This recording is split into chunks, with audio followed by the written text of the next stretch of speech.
When many of Long Island's potato farms were going out of business, it was primarily vineyards that took their place. Welcome back to the East End here on News 12 Long Island. This is Puglisi Vineyards in Cutchogue. Our next stop is a place where they don't grow wine grapes, but a whole lot of other fruit, Wickham's Fruit Farm. Well, we've been farming out here for quite a while, and we have on the order of 200 acres that we're actually farming. It begins in the spring with asparagus and rhubarb, and then moving into strawberries, and then raspberries and cherries. We have cherries late in June and early July. By middle of July come peaches, apricots, nectarines, all of those soft plums, those soft summer fruits, blueberries, blackberries. And then beginning at the end of August is apples and pumpkins, probably two of our biggest crops, particularly for pick-your-own people who come out here. You mentioned a lot of unique fruits in there that I don't think are cherries grown elsewhere on the island, as far as you know? I doubt it, and it's it's an iffy crop.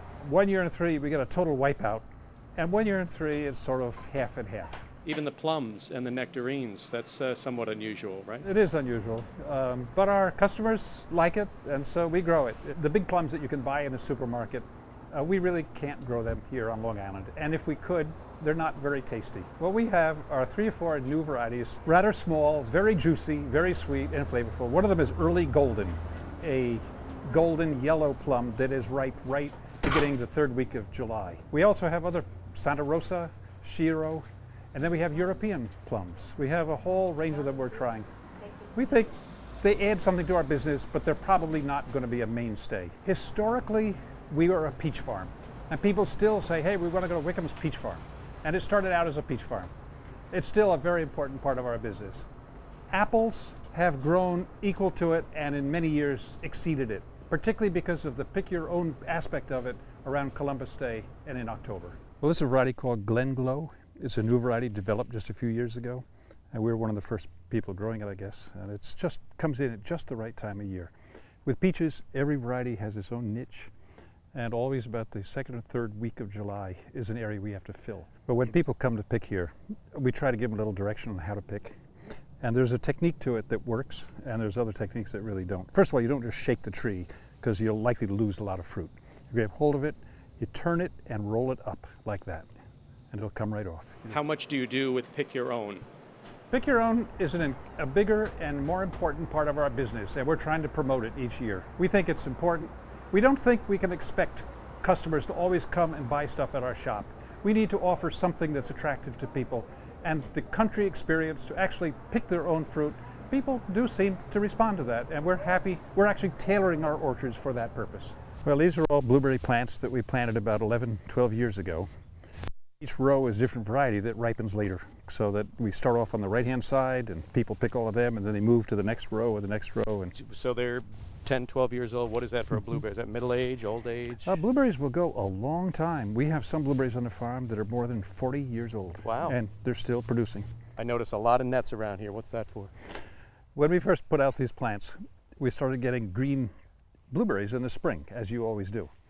And as the year went by, I never saw a blue blueberry. Every single, it was a new variety, maybe. Every single berry that came ripe, the birds one by one, they plucked it off. And then in September came, there wasn't even green ones left. So we found we had to put a net up here to protect the crop, and it has worked beautifully. Tell us a little about your family and your farm. You know, you're one of the oldest families on the island, is that right? I suppose we are, but I'm sure there are families that are older. I believe the 13th generation in my family. The business has changed. It was once a dairy farm and a animal producing horses and all of that. Back during Revolutionary War days, it was salt hay, and it produced salt hay for bedding in New York City horses. So it's done, and all farms out here have gone through an evolutionary thing. Our thing is fruit. We believe that we have a wonderful growing environment for fruit. The soils, the aquifer underneath, the sunlight is really very good for fruit, and fortunately, the people of Long Island have made it a good market for us. Wickham's Fruit Farm is open from spring through fall. It's located on Route 25 in Cutchogue. To find out when specific fruits are available for sale or for picking, you can call 631-734-6441 or check out the website wickhamsfruitfarm.com. We also have a list of other area farms where you can pick your own produce. That's on our website, news12.com. Click on Features, then East End. These are young players that have the you know, the dream and the dedication to sometime and some way make it to the major leagues. Up next, from the farm field to the baseball field, a summer league that attracts college baseball players from around the country. Stay with us on the East End here on News 12 Long Island.